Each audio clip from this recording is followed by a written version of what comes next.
इंशाल्लाह ताला जो speaker, deputy speaker, prime minister, president और फिर चेयरमैन सेनेट और डिप्टी चेयरमैन सेनेट की जो भी इलेक्शंस होनी हैं वो इकट्ठे मिलके उसके लिए वोट दिया जाएगा और इंशाल्लाह हम सब लोगों को जो है मिलके जब वोट देंगे तो कामयाबी होगी।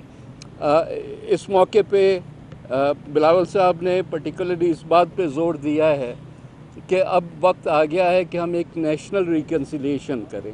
वक्त आ गया है कि न सिर्फ ये कि जो लोग इस हुकूमत को वोट इन करके ला रहे हैं उनको ऑन बोर्ड लेके और न सिर्फ ये कि एक चार्टर ऑफ इकोनॉमी की तरफ जाया जाए बल्कि एक चार्टर ऑफ नेशनल रिकन्सिलिएशन भी होना चाहिए और वो सिर्फ गवर्नमेंट साइड से नहीं बल्कि अपोजिशन के साथ भी वो डायलॉग खोलने की बात हम करेंगे इंशाल्लाह कि वसीतर कौमी मफाद में कम से कम एक बेयर मिनिमम एजेंडा ज़रूर हमको अपनाना चाहिए। ये मुल्क की एक ज़रूरत है इस वक्त और जो भी हमारे ख़यालात या फीलिंग्स हो चाहे वो इलेक्शन के बारे में हो या वो ओवरऑल जो मुल्क की सूरत हाल है उसमें हम मुल्क को अवलियत दें, मुल्क की इंटरेस्ट को अवलियत दें और उस पे जो भी हमसे हो सकता है वो हम सब मिल के करेंगे। तो इंशाल्लाह ताला अगले हफ्ते से जब ये प्रोसेस शुरू होगा स्पीकर साहब की और डिप्टी स्पीकर साहब की इलेक्शन जैसे आपको पता है कि एयाज सादिक साहब और गुलाम मुस्तफ़ा शाह साहब को अनाउंस किया गया है इन दोनों ओहदों के लिए और उसके बाद वज़ीर आज़म शहबाज शरीफ साहब होंगे और फिर सदर आसिफ ज़रदारी साहब होंगे।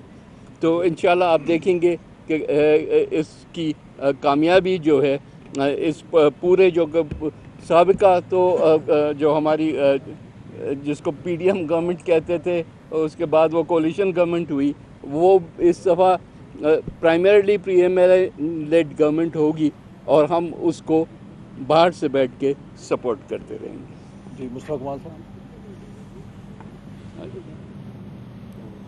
जी थैंक यू वेरी मच। ये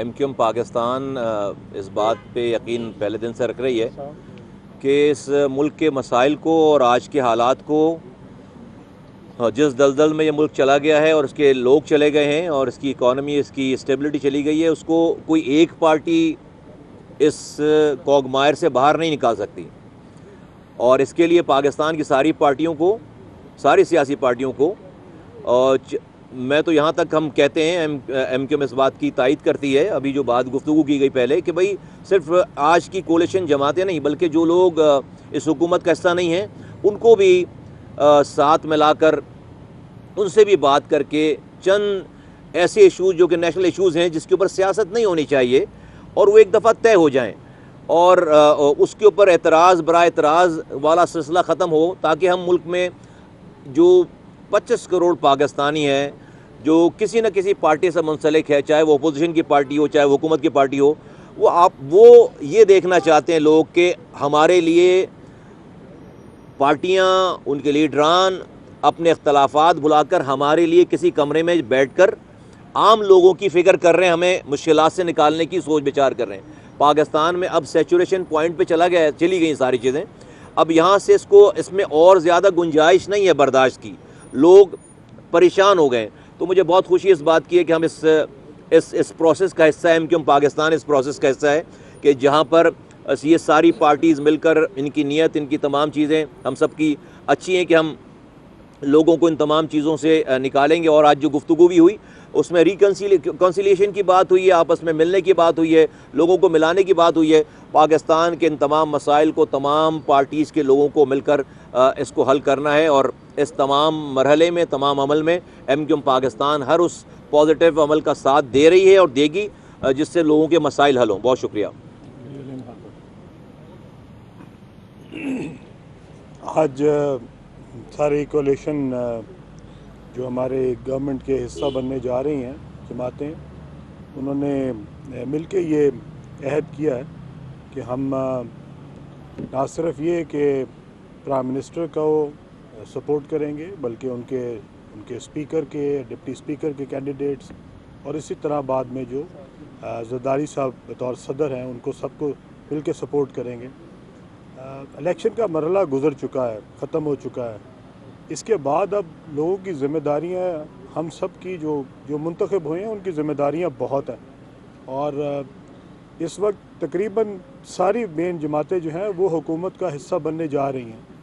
कोई KP में हुकूमत बना रहा है, कोई सिंध में बना रहा है, कोई पंजाब में बना चुके हैं, और कोई बलूचिस्तान में बना रहा है। और इसी तरह आप सेंटर में और सेनेट में अब नई जो है वो क़यादत आ रही है।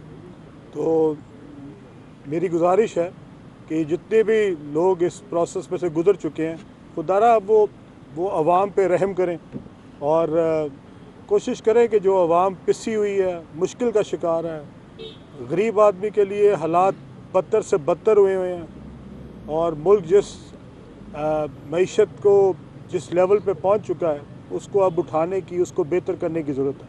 तो अब हम ये जो इलेक्शन के मराहिल के बाद का हिस्सा है, इसको खुश उसलूबी से तय करें, और जहाँ जहाँ आपको मैंडेट मिला है आप वहाँ पे अवाम को रिलीफ देने के लिए काम करें।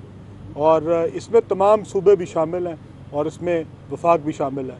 हमारी जहाँ तक पार्टी है वो इस पाकिस्तान की सालमियत के लिए और इसकी तरक्की के लिए जो हमारा किरदार होगा इंशाअल्लाह ताला हम वो पूरी ईमानदारी से अदा करेंगे। बिस्मिल्लाहिर्रहमानिर्रहीम। जैसे कि आज एक मरहला था इंतखाब का, वो हो गया। आज हम सारे मिल के बैठे और अगले 5 साल के लिए एक फ़ैसला किया है कि जी कौन अपनी ज़िम्मेवारी संभालेगा। वज़ीर आज़म साहब की सीट, प्रेसिडेंट साहब की सीट, स्पीकर, डिप्टी स्पीकर, तो हम सारे मुत्तफ़िक हो गए। जो नाम प्रेसिडेंट साहब, प्रेसिडेंट के शिप के लिए आसिफ अली जरदारी साहब की हम सब हिमायत कर रहे हैं। वज़ीर आज़म के लिए मियाँ शहबाज शरीफ साहब हैं, स्पीकर के लिए आयाज सादिक साहब हैं, और डिप्टी स्पीकर के लिए अपना ग़ुलाम मुस्तफ़ा शाह साहब हैं जो पीपल्स पार्टी की तरफ से हैं। और मैं ये कहता चलूँ कि अब असल चैलेंज और ज़िम्मेवारी आई है, और हमारे लिए सबसे जो हम कहते हैं ना जी मुश्किल फ़ैसले करने हैं। हम आवाम की खिदमत को मुश्किल फ़ैसला ना समझें, सबसे आसान फ़ैसला समझें। हमारा वन एजेंडा और टॉप एजेंडा ये होना चाहिए कि आम आदमी की ज़िंदगी कैसे बेहतर हो। सबसे पहले उस काम को शुरू करें, बाकी चीज़ों को बाद में ठीक करें, और ये हम सब का इत्तेफाक होगा इंशाल्लाह इस पर। और हमारी पूरी कोशिश होगी, और अल्लाह से भी हमारी दुआ है कि हमारी मावनत करें, मदद करें इसमें कि हम खिदमत में पूरे उतरें इंशाल्लाह। और मैं सारे साथियों के लिए भी दुआ करूँगा कि जिन जिन को अल्लाह ने मौका दिया खिदमत का, वो पूरे अपने काम को ध्यानदारी के साथ करें। शुक्रिया जी।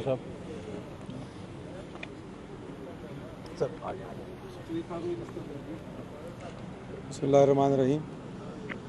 आज जो अंदर भी गुफ्तगू हुई वो इसी पहराए के ऊपर हुई कि, और मेरा ख्याल है सब ने, हर जमात ने एक ही बात की कि मईशत जो है सबसे बड़ा चैलेंज है, और उसी पे हमारा ध्यान फोकस होना चाहिए, ना कि जिस तरह पहली हुकूमतें करती रहीं कि 2-2, 3-3 साल जो है वो एहतसाब का नारा लगा के, तो पूरी हुकूमत की तवज्जो जो है वो सिर्फ़ इंतकामी कार्रवाइयों के ऊपर होती थी। मैं समझता हूँ अल्लाह ताला ने मौका दिया है। हमारा जो विज़न है और हमारा जो आपस में इत्तेहाद का मकसद है वो सिर्फ़ और सिर्फ पाकिस्तान और पाकिस्तान के अवाम की बेहतरी होना चाहिए। और मैं समझता हूँ इन इलेक्शनों के बाद वो वाकई वक्त आ गया कि जब अपने मफाद, अपने जमातों के मफाद पस पुश डाल के और आवाम की जो मुश्किलात हैं उनमें आसानियाँ और जो मईशत है उसको अवलीन तरजीह बना के हम सबको साथ चलना चाहिए, इकट्ठे होके, मुत्तहिद होके, और मकसद सिर्फ़ और सिर्फ पाकिस्तान और पाकिस्तान की आवाम होना चाहिए। बहुत शुक्रिया।